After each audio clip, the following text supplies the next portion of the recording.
Welcome, everybody. Welcome to our Understanding Grief in the Workplace webinar today, held today by Grief First Aid. Hello, my panelists. Welcome. Lovely to see you online. Thank you for joining us. I'll Thank do your you. Good to be introductions. here. Yeah, welcome. Now, today we're going to be recording this webinar. We have a lot of people that would love to view this afterwards. So we'll be recording, and there will be an opportunity for you in the Q&A to put in any questions that you've got. And if you have questions that you don't want to be addressed when our questions are answered at the end of this session, then please let us know and ask for a call later, and we will follow up later. We really want to make sure we get this message across about how grief is handled in the workplace currently, and how Grief First Aid, an amazing program that's being launched, is going to help organisations. And with our expert panelists today, in the hour that we have, you will learn some amazing stuff, and you are going to want so much more. So please rest assured you'll have a follow-up email. It's going to have their websites on there, and they're really looking forward to making connection with you, as are our Grief First Aiders here today who are part of the program, Sally and Jess, that I'll introduce. The first thing I'd love to do, though, is I'd love to do an acknowledgement of country. And we acknowledge our catchment crosses over many unceded First Nation countries. We pay our respects and we give thanks to the ancestors, the elders, and young people for their nurturing, protection, and caregiving of these sacred lands and waterways, acknowledging their contribution of culture, spiritual, and educational practices. We are grateful for the sharing of country and the renewal that country gives us. We also acknowledge and express our sorrow that this sharing has come at a personal, spiritual, and cultural cost to the well-being of First Nations people. Thank you.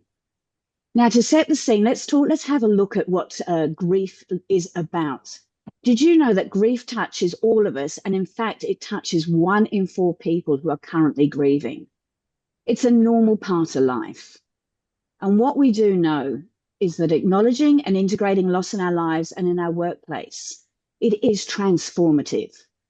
We're here today to talk about how we do that. And I want to acknowledge that there will be people in this webinar and watching this webinar afterwards who are joining this conversation who are currently grieving. So as we open up this topic and this conversation, please take care of yourself as you listen and you respond. Interestingly enough, 20 years ago, it was weird to talk about mental health at work, to genuinely engage with someone how they were feeling, and now it's weird not to. We've had a turning point, and we're now at a turning point with grief. Grief is already shaping our well-being, our culture, and our performance, and it is really time that we start talking about this. So how are we going to support grief at work in Australia? Studies have shown that 30% feel that their grief isn't acknowledged. 80% of grieving employees say they don't receive meaningful support. We know that workplaces misinterpret grief-related behaviours as performance issues, creating unnecessary risk and harm. So here today with our leading experts, we are going to understand why grief at work is essential to building psychological safety and high-performing teams.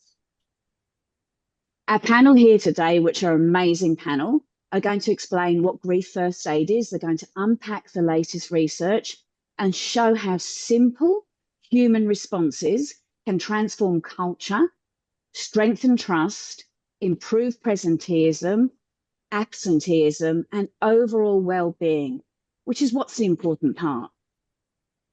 Oh my gosh, can you imagine a workplace where people can say, I'm not okay today, and know they'll be met with care and flexibility? Well, our expert panelists will discuss how we can make that a reality. So let me introduce you to these wonderful people here on your screen. First of all, we have Jessie Williams. Jessie is the Innovation and Community Programs Manager at Proveda. We have Sally Healy, who is our co-founder of Mentally Well Workplaces. We have Dr. Greg Roberts, founder of Grief and Trauma Support, counsellor and lecturer, Doctor of Philosophy, which has focused on grief and bereavement. And finally, we have Tanya Hallett, who's the founder of Trauma Informed Practice Training. She's a trainer, a coach, and a keynote speaker. As I mentioned earlier, as we progress through this webinar, if you have questions you'd like our panel to answer, please put them in the Q&A. No one else will see them, just our panels and the person that's monitoring it for us. And at the end, those questions will be monitored by Hannah, and she'll rejoin us to share with us your questions. If there are any questions in that she feels of a very sensitive or personal nature, she will reach out to the person who's raised that and say, we will discuss that afterwards. So you can all feel comfortable with the questions you raise with us. Now, we've only got an hour for this important conversation, as I said. So if you want more from these panelists, please connect them afterwards on their websites that we'll email out to you. Now, let's look at grief in the workplace and find out more from our panelists, and let's talk about their connection to grief. Greg, can I start with you and ask you a question? 1 in 4 people in the workplace carry grief. So with 25 years that you've worked with suicide, bereavement, child loss, and traumatic grief, what patterns have you observed about how grief can impact somebody's ability to function at work? Thanks, Caroline. Look, certainly from my experience, there are some key things, like it's such a diverse range of experiences that we see. But some key things are the uncertainty and unpredictability of grief for people is a theme that's there. And that shows up coming into the workplace right from the beginning after a loss or a death, where there's the uncertainty about making a call to the workplace, how they will respond, and the stress that can come with that. But other sort of themes that I see there are people talk about their concentration levels get affected by the grief. So obviously preoccupied with what's happened and trying to make sense of that. And even when motivated to go back to work, their concentration levels are different much as they try and sort of focus on that. I think also we underestimate that people can experience physical ailments that are the result of a stress response in the body. So people can be more likely to pick up colds, viruses, also have gastrointestinal problems, aches, pains that can show up that maybe feel a bit unusual and a bit strange, but are nonetheless debilitating for people.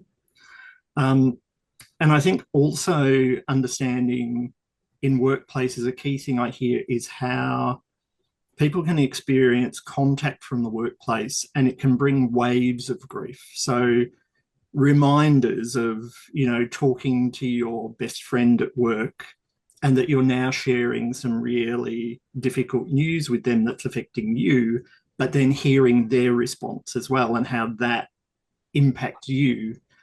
And so those day-to-day interactions in a workplace where it can be, if there's a radio on in the workplace, that a song comes on the radio and that brings a wave of grief and how to manage that. So they're just a few of the things that I noticed. Brilliant, absolutely. And already for me personally, it touched on quite a few things that resonated with me too. Thank you for that, Greg. As Sally, in your role, you've trained so many people in psychosocial safety. Tell me, what's grief got to do with this? Thank you for that question, and it's an interesting one, Caroline. So grief is not a psychosocial hazard in itself, and grief is not a mental health disorder in itself. But what I see in the workplace is when grief is unsupported, it can quickly become a psychosocial risk without it even being noticed. So under the psychosocial safety principles, poor support is seen as a risk. Now, what I've seen happen in the workplace is that because grief can mimic poor support, and as Greg just said, the lack of concentration, impaired decision-making, fatigue, overwhelm, withdrawal, reduced engagement, all of those things can look like poor performance. So what I've seen happen is rather than grief be supported, and we know that we get 2 days off work in Australia under Fair Works, rules. which is, again, not enough. But people are expected to go back to work, and then the funeral may not have even occurred, and then act as normal in their job, meet their KPIs, function as normal. It's just not possible. It's literally not possible. So what happens is all those things that are happening for them, if it's not supported, before you know it, that person is being performance reviewed. And unfortunately, I've seen this happen within the workplace. So when we say unacknowledged grief, someone goes back to work, it's not acknowledged. Why? Because people fear acknowledging it. They don't know what to say. So people become withdrawn and don't talk about it, and suddenly they can't do their work. What happens is they are presenteeism, where they're at work but they're not functioning. They might take time off work.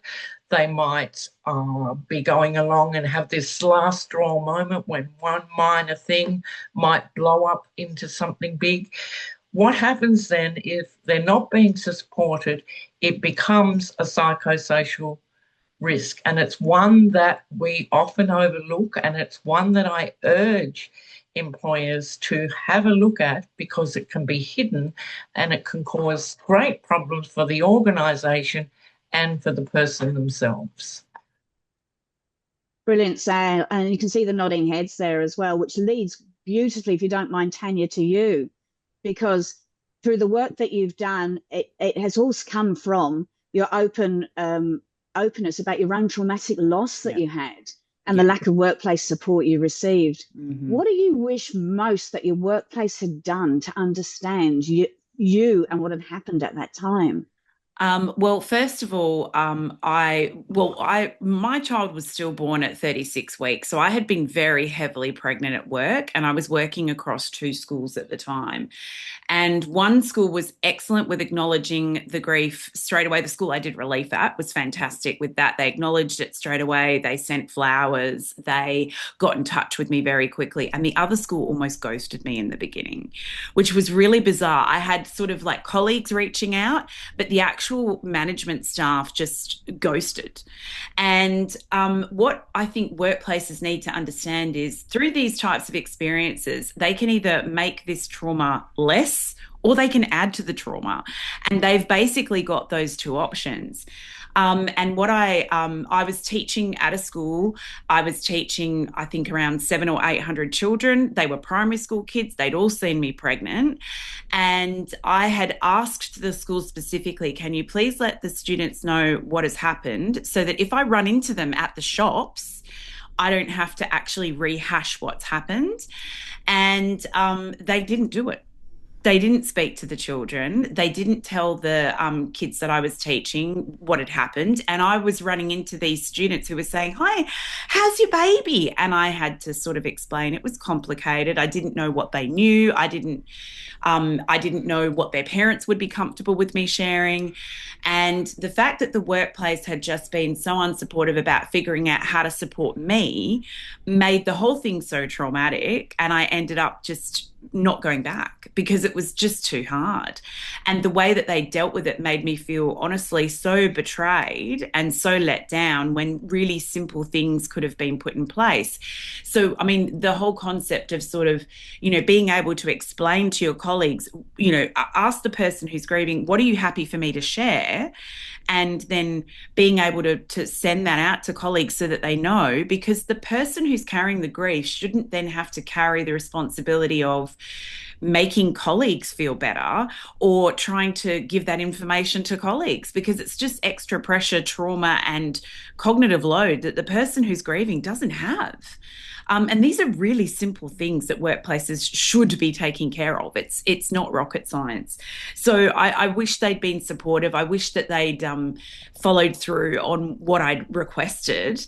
And then I wish they'd sort of tried to put themselves in my shoes for a moment to think, how dreadful would it be to come up against hundreds of potential small children who would ask me what had happened to my baby. And then I'd have to relive that again and again.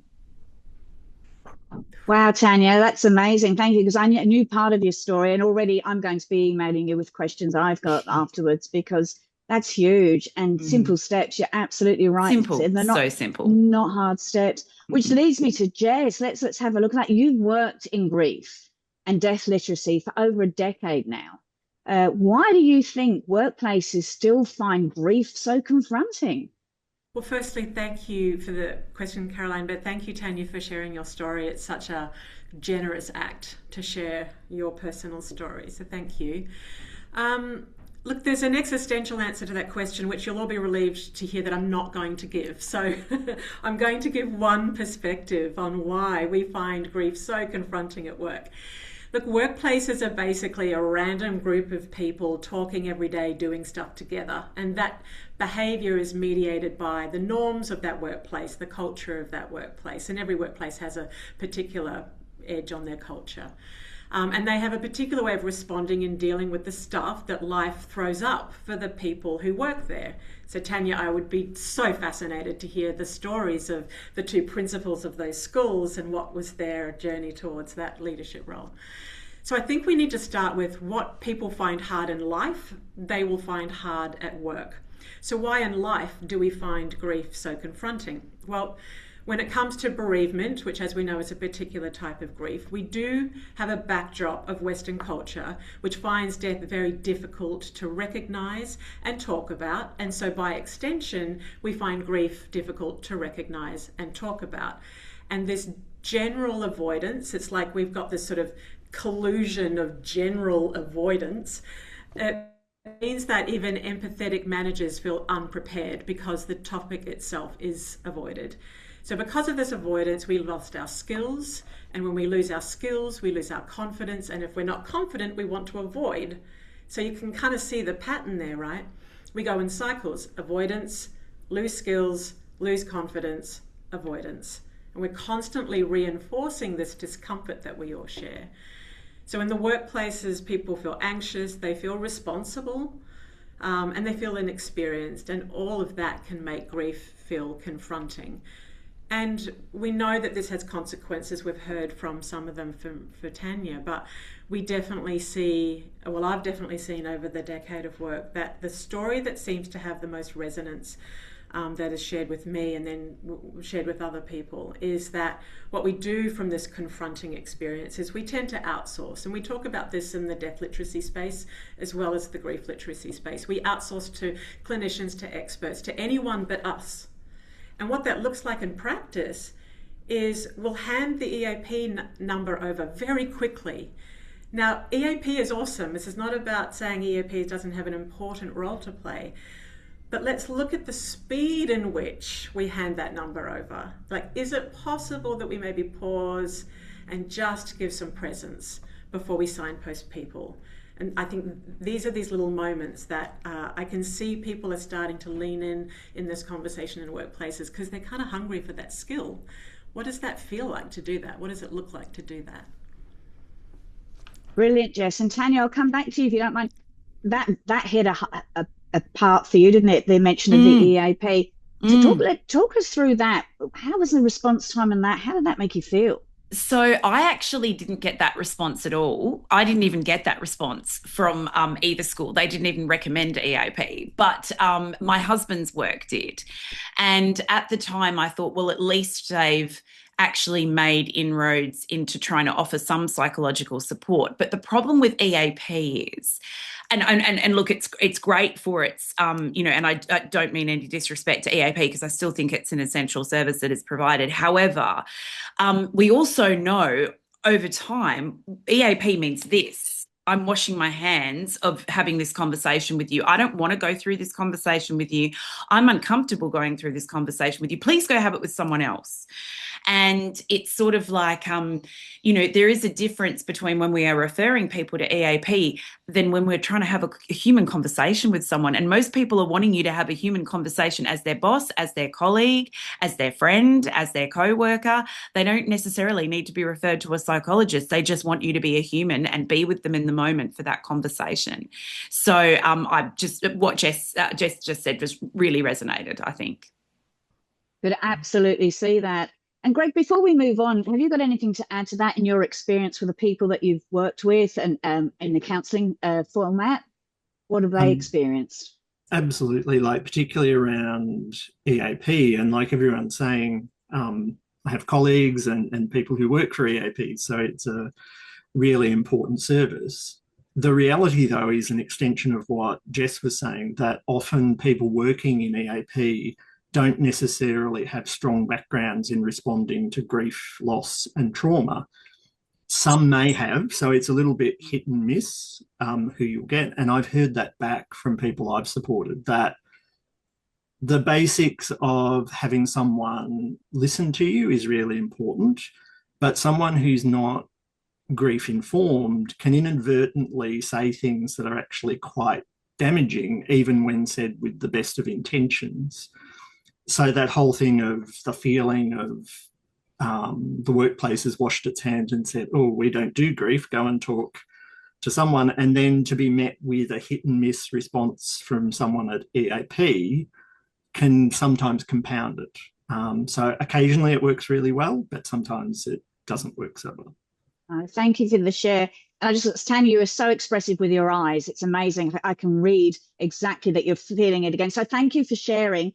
And I hope in a safe space that while you're reliving some of your experiences, that it's keeping you, well, you're looking after yourself as we talk about this. Is that okay? Yeah. Beautiful. So Greg, I do have another question, if you don't mind. We're moving into practical applications and just some simple human responses, the safety and managing those risks. Let me ask you, what does effective workplace grief response look like in a real world scenario? And what does done well really actually mean? Mm-hmm.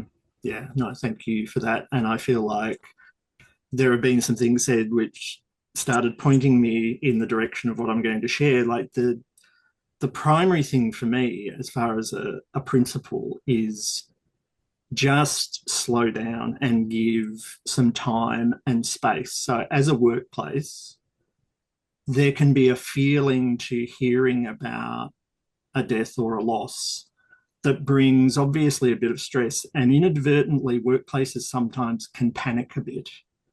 And so done well looks like a manager or someone from the workplace who just hears that news and immediately starts to slow down and to think about, as Tanya had said, sort of connect into what this might be like for this person and what's happening for them.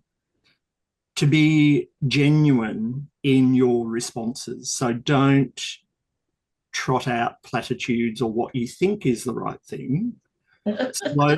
Slow down and say what you genuinely feel, which might include, oh my goodness, like hearing that news, I'm not quite sure what to say or how to respond to you, but let's actually look at what you might need.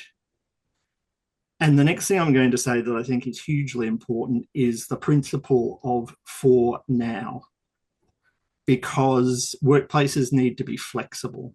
And that's where me sharing what does done well look like is a bit hard, because every experience will need something slightly different. But I think some of what Grief First Aid can provide is some principles that help inform what you do. So what I mean by for now is to say to the person, okay, what are you needing for now? So things that Tanya mentioned, like, what would you like me to tell your colleagues or other people at work? Being prepared, if the person says, well, I don't know, being prepared to go, well, how about we do this? How does that sound for you if I do that for now? And then I'll get back in touch with you in a day or so and we'll check in how we're going. So that whole slowing it down, being flexible, allowing connectedness. Don't leave the person alone with their grief. So check where they are, whether they have people around them. And if they don't have people around them, I've had some times with clients saying that the workplace has offered to send someone out when they've been in a circumstance where they don't have people around them at the time. So that another principle of don't leave the person alone with their grief. You don't have to be the people that go out, rush out to people, but check who they have around them, ask what they need. I often say grieving people are not helpless. they actually are okay with making choices if you offer support and ask about, what if I do this? Does that feel okay for you? They'll be able to tell you even in those moments. So they're just a few things that can be helpful, I think. They're valuable, absolutely. And again, looking at the way Tanya's nodding, they're things that were missing that had she had that, the experience and the journey would have been different. Fantastic. Thank you, Greg. So Sally, can I come to you in your experience and your passion, why you're so passionate about grief first aid and the whole concept? Why do you think grief is not generally spoken about in the workplace, first of all? And what can we all do better in terms of supporting those who are struggling with grief in the workplace? Thank you for that question, Caroline. I think generally as a society, that's already been said by Greg in this webinar, is that we're generally uncomfortable in talking about grief. Now, when I talk to people in the workplace, one of the biggest things is fear. We don't want to make the person feel worse, so we say nothing at all.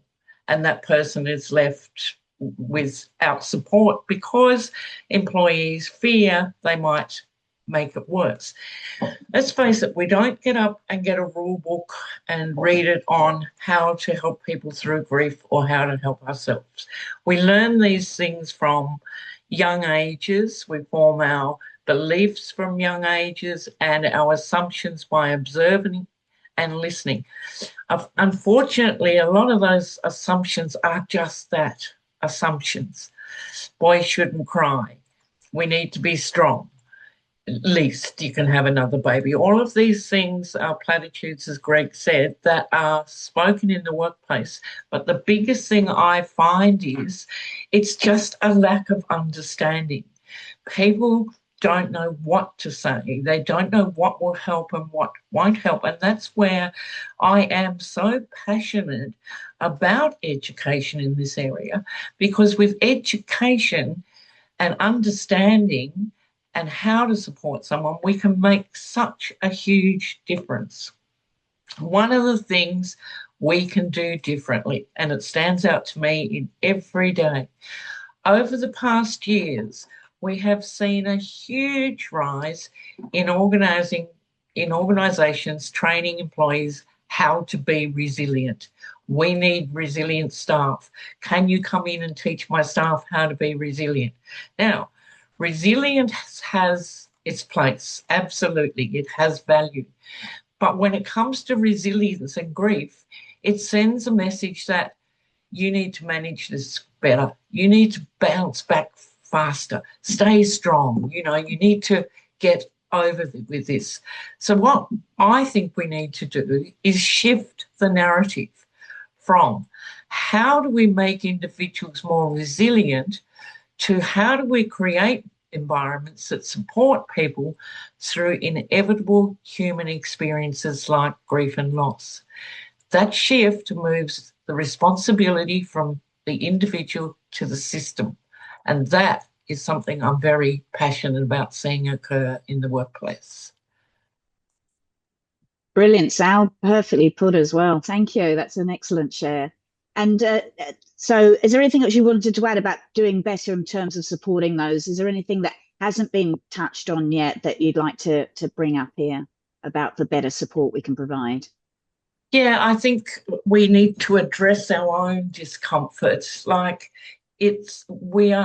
As a society, we are generally uncomfortable in talking about grief. So rather than expecting that other person to change and put on that brave face in the workplace and work as normal, which is just not possible, we need to address our own discomfort. What is it that we can change in ourselves? How can we support someone by better understanding? Don't wait for the griever to come in with a smiling face and put on a happy face just to make everyone else comfortable in the workplace. How do we as individuals make change so that we can better support them through that discomfort?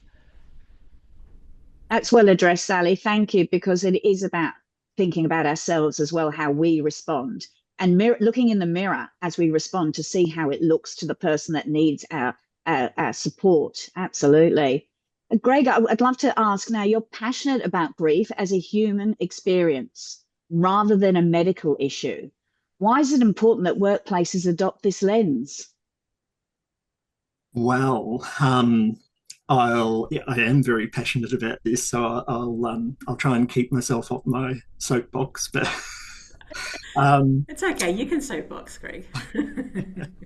I think the most important thing to me is that grief is functional. Like, it is a normal human response, but it's more than that. Grief serves us and is functional. It calls us to step back from life when something very significant and very meaningful to us has changed or gone, and calls us to step back and have time and space to adjust to what's happened. That all the feelings of grief have that purpose of calling us to be able to make sense of this, to adjust.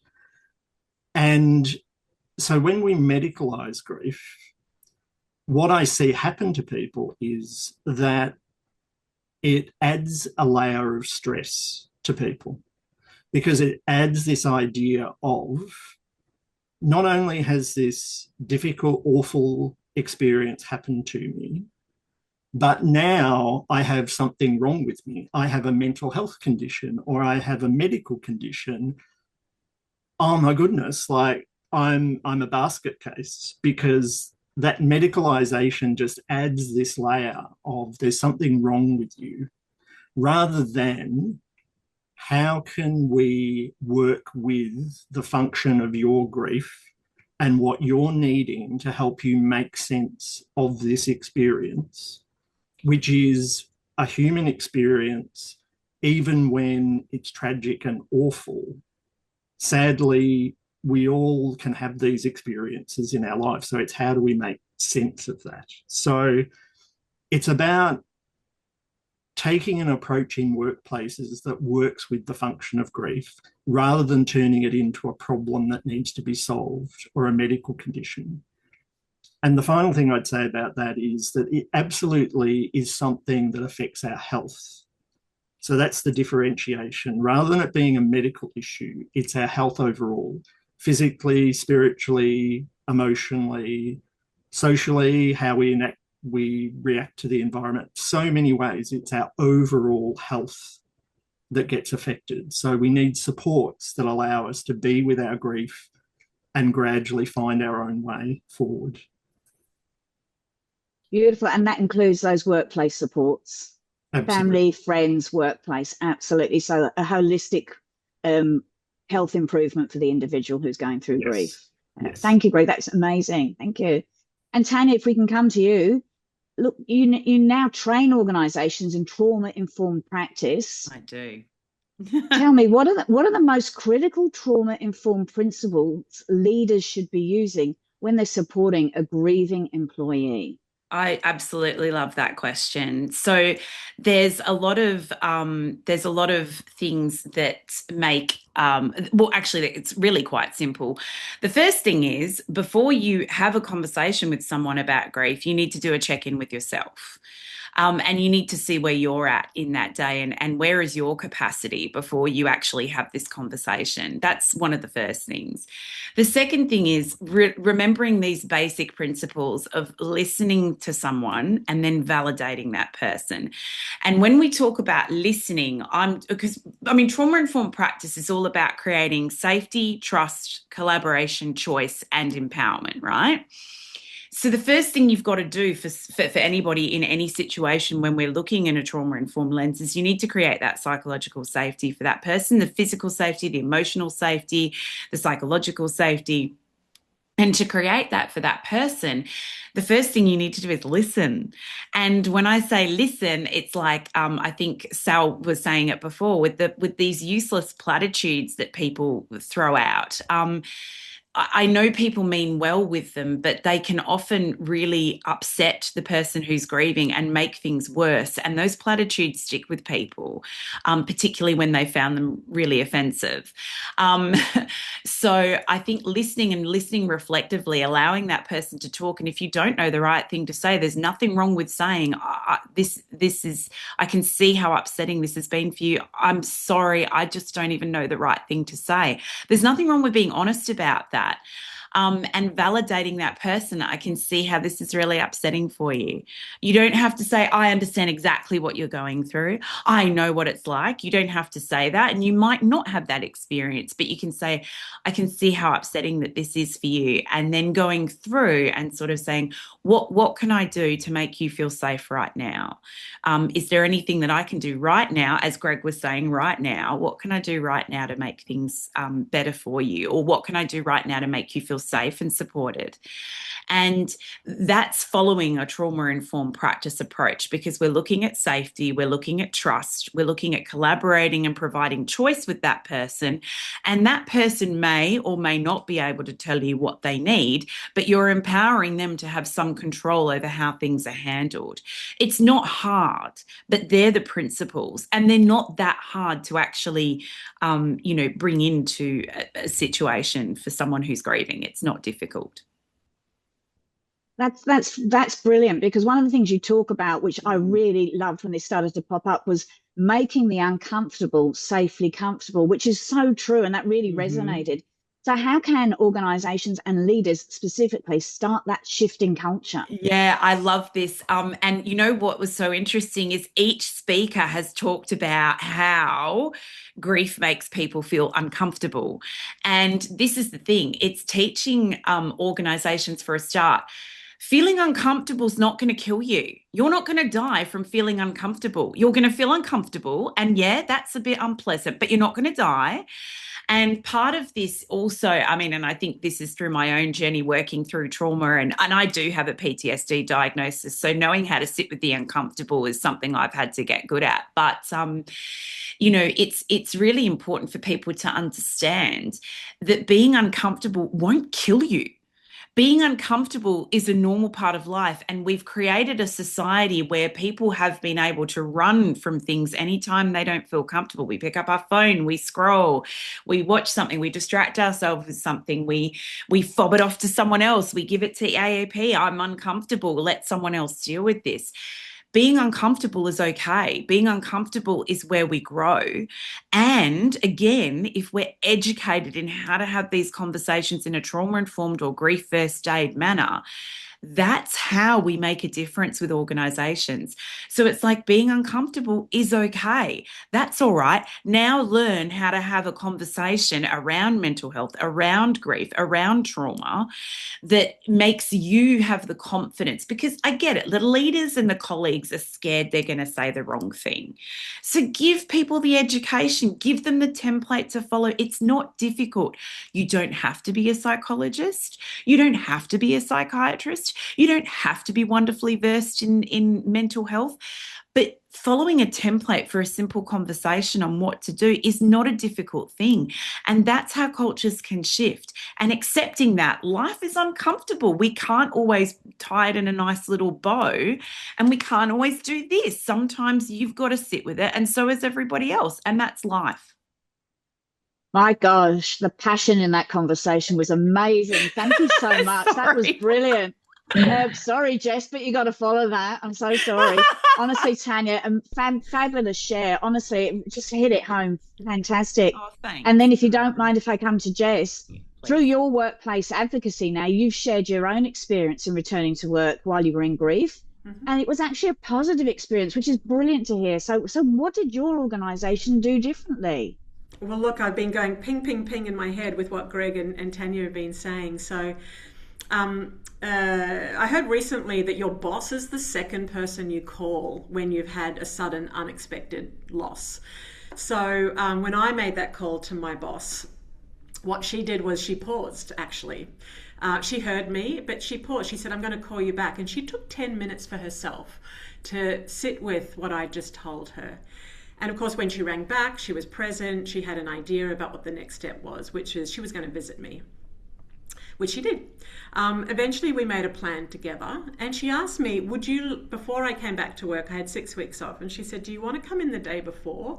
And I said, yes, I want to rub my scent across the walls, you know. And so we did this sort of secret nighttime office visit. And it made such a difference to the day after, to the next official day back at work. And I said to her months later, how did you know how to do that? And she said, I didn't. I just listened and I reflected on what I thought of my, you know, obviously he's got 20 years of management experience and people experience. There was lots of flexibility, of course. She authorised my 2 closest friends at work to visit me and have cups of coffee with me as many times as I needed. And then I discovered later that she used what we call the ring model of support. Now, that was intuitive for her, but there is a model that can tell you how to do that stuff, which is really helpful. And one of the things that we do in our education. So, like Greg said, they didn't leave me alone. Like Tanya said, it was not hard. So the work that I've been doing, I guess, yes, I have shared my story, and that led me to meet Sal 5 months ago, Sal, I think, and we had a conversation about what we want to see in the world, and we decided it was time to do something about the gaps that we saw, and so we joined forces to build Grief First Aid. And so it's so amazing to be on this call with Greg and with Tanya and with Sal, my co-founder. So I think we might get back to Sal now, but that's, yeah, a little bit of my experience and why I do the work and why I love working with Sal. Brilliant. Now I'm going to give some credit here to your leader that you referenced there, Jessie. You mentioned your leader had decades of leadership and decades of management. That is not why they were able to look after you the way they did. We all know leaders with decades of leadership and decades of management that would not be comfortably uncomfortable and would run a mile.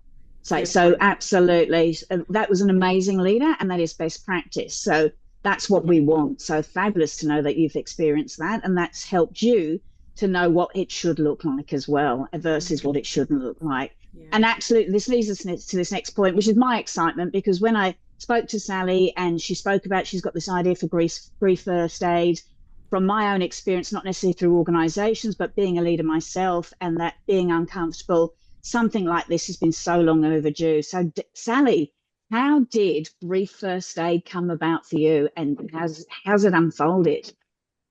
Yes, well, there's quite a mixture to the story there. So in mentally well workplaces, our business is not just about mental health, it's about having a culture where people thrive. And it really is quite possible if we have the right type of skills. So I'm on the other end where I see employees that are broken, that they're struggling, that you know, they really need support. They leave their work, their job, things like that, instead of being able to have the skills to sort it out. So my mission and passion is that all employees have the opportunity to thrive. So what I see from day to day are things that alert me, gosh, there's a big gap there as such. So in most people that come to you who are struggling, there's usually some form of loss. It might be a broken relationship. It might be the loss of a home. It might be a death, the loss of a child. It might be a miscarriage. So we can't just look here and focus on just death, because there is so much more that really impact people when they're going to work carrying this huge load of bricks and they're unsupported. Why they're unsupported is usually because there's been no understanding of what they're going through. It's not because their bosses don't want to help, they simply don't know how. And so this, as Tanya and Jess and Greg have said, it's not a massive big fix. It's not rocket science. It's about education so people do feel comfortable having those uncomfortable conversations. So EAP services aren't going up, up, up, up. And something I do see in the workplace is leaders genuinely believe that that's the EAP's job. And I trained last week and they go, that's not our job. It's not our job to have a conversation. We send them off to the EAP. What better support than a colleague than you trust, than an EAP that you might not even know, and Greg rightfully said, is not often trained in grief, trauma and loss. Again, those EAP providers do a marvellous job, but are we checking out, is this the right person to push that staff member off to, because this is a little bit difficult and we don't really want to discuss this topic here in the workplace? The best support are your friends, family and colleagues. Why isn't it that this isn't in the workplace? It just doesn't make sense to me that it's not in the workplace. And that's why I get a little bit outspoken about, let's train everyone to be resilient. Put on your big girl's pants and get out there and be resilient. Smile when you come to work. You can't be resilient when you're grieving. I'm sorry. I don't think anyone can be resilient when they're grieving. This is needed. And if it's the last thing I do in my career, I'm going to make sure that this gets out there and people understand grief and how to support their colleagues in the workplace. Fabulous, Sal, and passion came across there. Absolutely. Absolutely. Thank you so much for sharing, because it is, the concept's amazing. The conversations we've had, I'm really, in a strange way, so excited about this, because it's going to change the way people feel and bringing their whole selves back to work. Absolutely. So Jess, just to add... Caroline, change takes lots of people. It's not just the team here that make the change. Everybody can contribute to making that change, to make this a better, more open subject, to give support. When change makers come in, it can be a difficult journey. That's why we're calling on everyone to help us make that change, to help us make the world a better place when it comes to grief and loss. Brilliant, Sal. Thank you. Thank you. And then Jess, just to elaborate, what is it? First of all, tell us what a grief first aider role is. What do they actually do? And what don't they do, most importantly, as well? Yeah, so our training is a grief first aider training. It's 6 hours. It's one not long day, hopefully. It's 6 hours of training over one day. And we train people to be grief first aiders in the workplace. What they do is, luckily we have a framework to hold together what they do, and this will hopefully resonate with what people have heard today in this conversation. They, GRIEF, they give space and presence. So the first thing that they do when they attend to someone's loss, a colleague's loss, is they check in with themselves. They give themselves a little bit of a space, because we all know when we hear a story, we immediately go into our own story. Our brains are wired that way. It doesn't make us bad and wrong. So we give space and presence. Space for ourselves, space for the other person, and we bring our presence in. And we notice that desire to, cross the hallway, which all grieving people in this call will go, yep, I had that in my workplace. The second is the R, which is to respect that grief is unique. When we have that desire to go, oh, that happened to me too, or I heard from this guy yesterday who, zip it, chuck it out. But we have to notice that first before we can respect that grief is unique. The I is for invite conversation without forcing it. We're not here to dig into someone's story. We are not counsellors. We are not therapists. Greg, you might be a therapist, but I'm sure as a grief first aider, you would have to check that desire in there.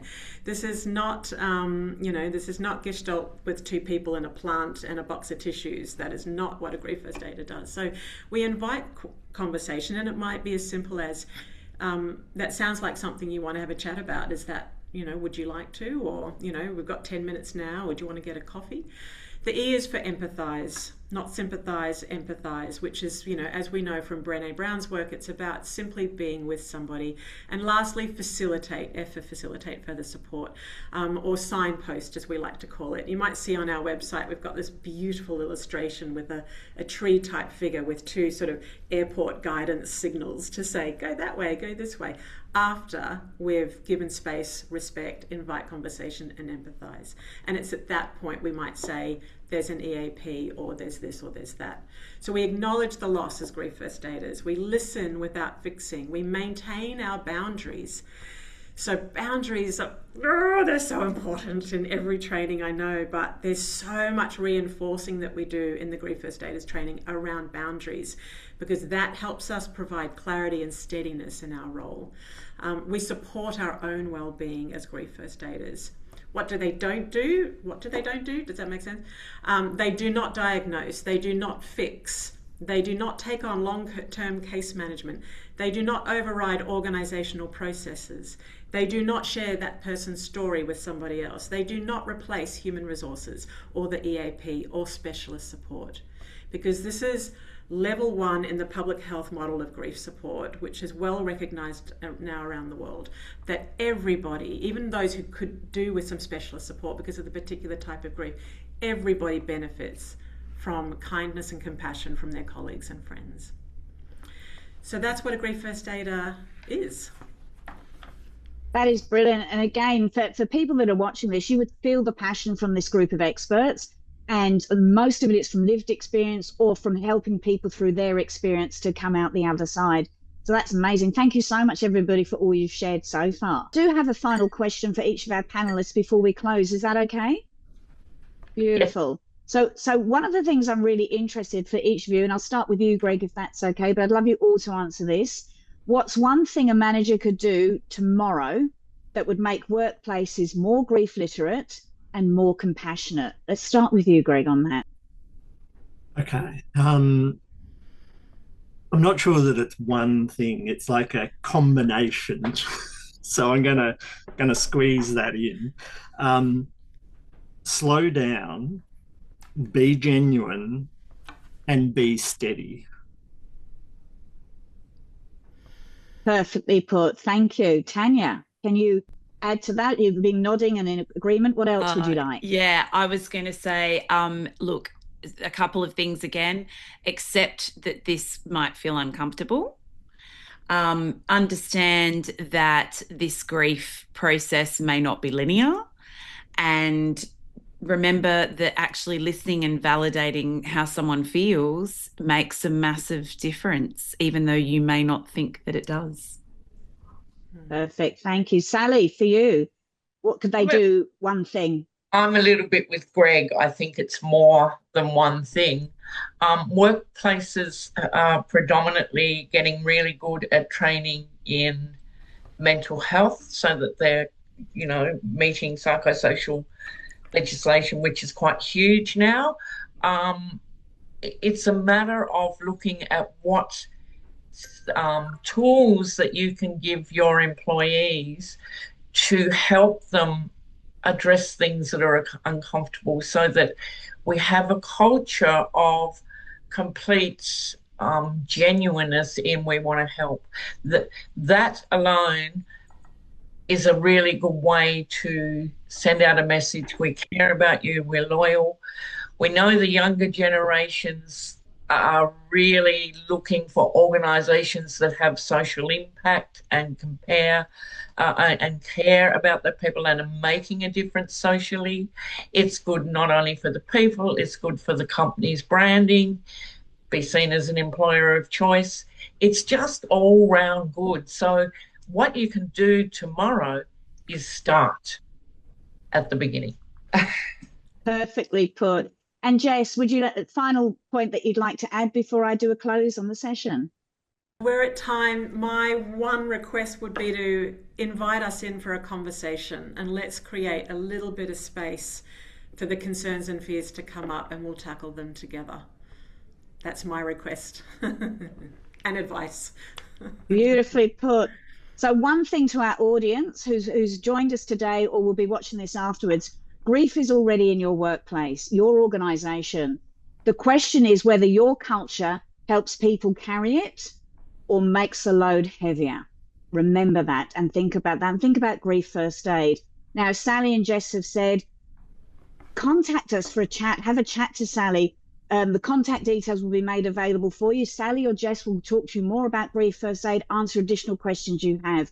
You'll have Greg and Tanya's websites available if there's topics that they've touched on you'd love them to elaborate more on. We've also got our public course on the 26th of February that's already been mentioned. Sign up for that, join us for that, and get a feel for what Grief First Aid is like, and then you can really understand how it's going to help your workplace. The only way to get it through is to do, as far as I'm concerned, and then you really see how it's going to benefit. And the last thing before we close is tell us what you want to hear more about around grief in the workplace, because we want to continue to share. And again, the email afterwards will capture information, and there'll be communication sent out to you. Thank you so much to our panelists today for sharing. The passion is immense. The feeling is immense. We have to make sure the change and the difference is made in the workplace. And I feel like we're going to change the world, especially with Princess Leia here in her headphones. She looks gorgeous today. Lovely. May I just quickly force say, is with us. May I quickly say thank you, Caroline, for doing an amazing job of thanks, Caroline. You did great. Thank you. Oh, thank you. Thank you. And we look forward to seeing you all in your workplaces. Thank you so much for joining us. And thank you, panel. And well done, Hannah. Thank you. Thank you. Bye. Thanks, Tanya. Bye. Bye.